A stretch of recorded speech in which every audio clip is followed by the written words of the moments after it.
To my mini blog. তোমরা সবাই কেমন আছো? আশা করি ভালো আছো। আজকে আমি তোমাদের দেখাবো আমাদের বাড়ির পাশ দিয়ে পাট হয়েছে সেটাই। তো দেখো আমি যাচ্ছি পাট ক্ষেত দেখাতে তোমাদের। পাট হয়েছে ছোট ছোট, আর এটা আমাদের রাস্তা, দেখো কাঁচা রাস্তা এটুকু। অ্যাকচুয়ালি আমাদের বাড়ির সামনে রাস্তাটা পাকা, কিন্তু এইটুকু কাঁচা রাস্তা একটা দিদিদের বাড়ি মাঠের দিকে, ওই জন্য দেখো এই যে ছোট ছোট পাট হয়েছে।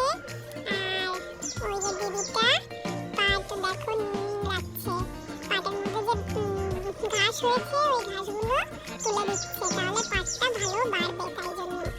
আর তোমরা কে কে পাট শাক খেতে ভালোবাসো কমেন্ট করে জানিও।